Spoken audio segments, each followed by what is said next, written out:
¿De cuántas partes principales consiste un sermón? ¿Cuántas secciones principales tiene un discurso o un escrito? Si has tomado clases de la elaboración de un sermón, seguro que te han dicho algo como esto.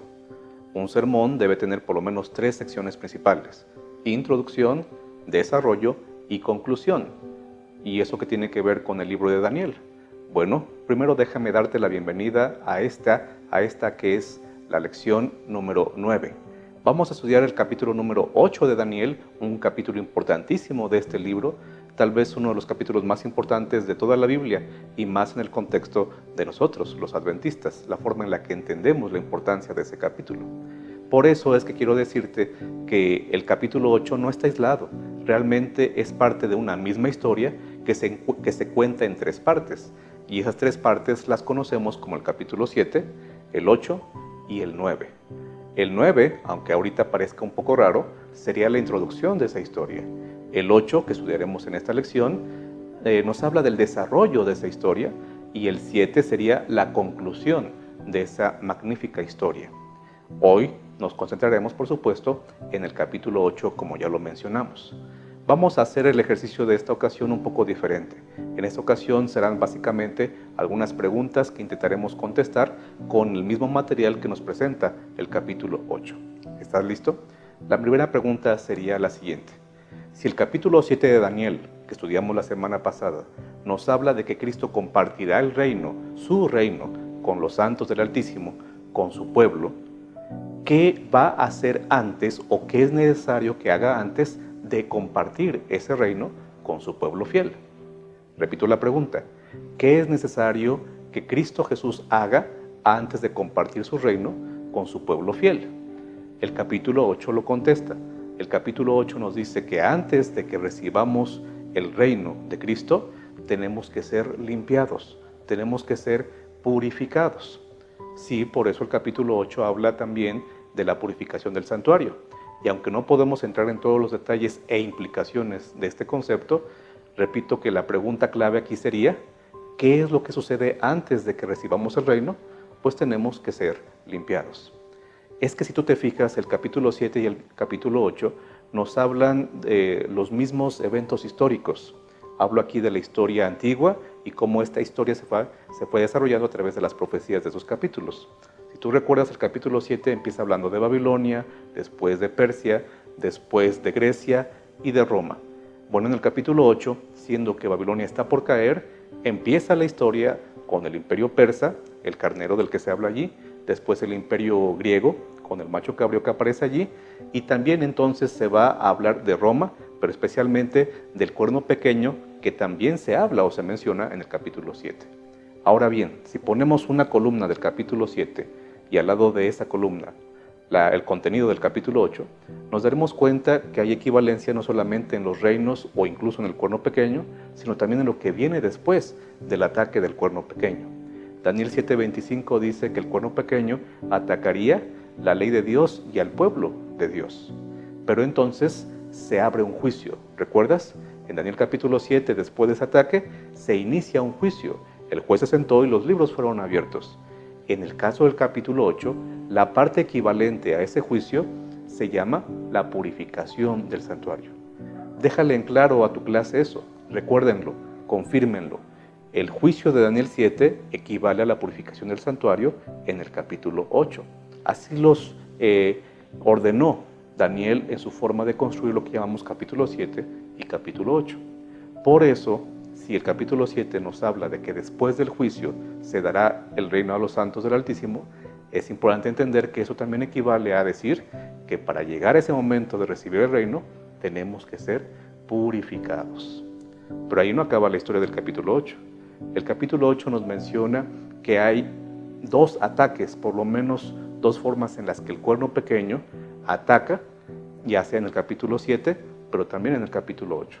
En el capítulo 7 ataca, ya dijimos, a la ley de Dios y a su pueblo, mientras que en el capítulo 8 se especifica o se nos dan los detalles del ataque del cuerno pequeño a Cristo mismo, a su función, a su obra mediadora en favor de su pueblo, y especialmente también ataca el cuerno pequeño el lugar en donde Cristo Jesús está llevando a cabo esa obra, es decir, ataca el santuario. El cuerno pequeño definitivamente es un poder del maligno, es un poder que representa al enemigo de Dios y de su pueblo. Por eso no le basta con atacar la ley, no le basta con perseguir a los santos, sino que también ataca al mismo Cristo, su obra y el lugar en donde Él trabaja, que es el santuario. Bueno, la pregunta aquí sería, ¿gana alguno de estos dos ataques el cuerno pequeño?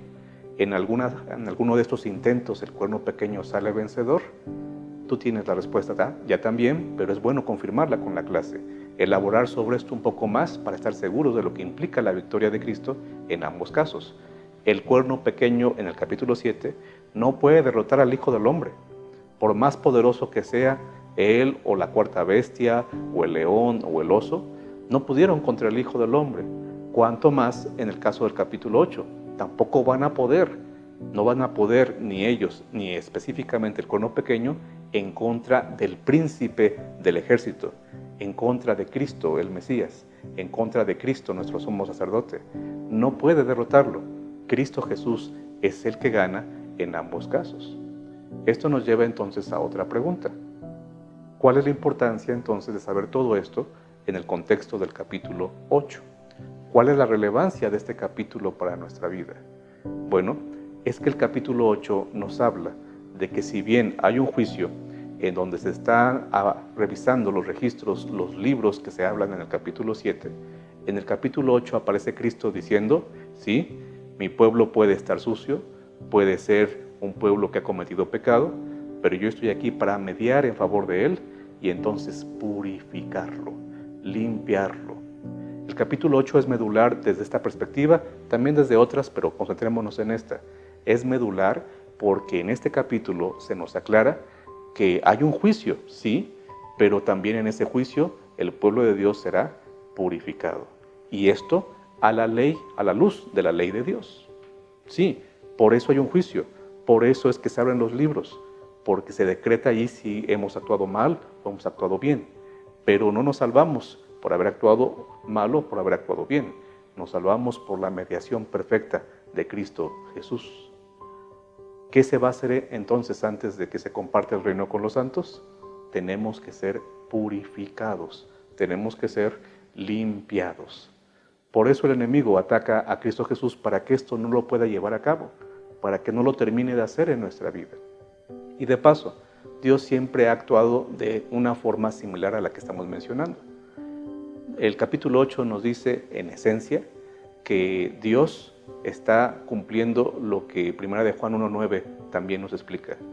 Si confesamos nuestros pecados, Él es fiel y justo para perdonarnos y limpiarnos de toda maldad. El capítulo 8 es la demostración, también lo podemos ver así, del hecho de Juan 14:15. Si me amáis, guardaréis mis mandamientos. Primero viene el amor, entonces viene la obediencia.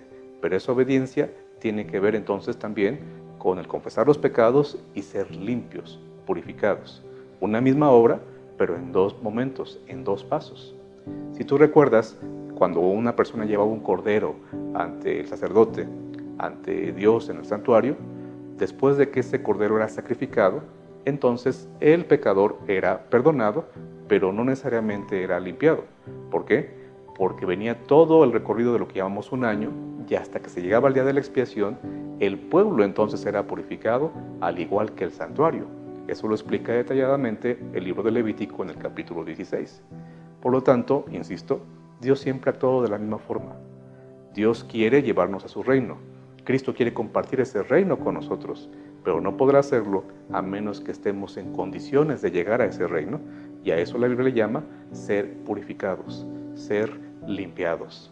Si confesamos nuestros pecados, Él es fiel y justo para perdonarnos, pero también para limpiarnos.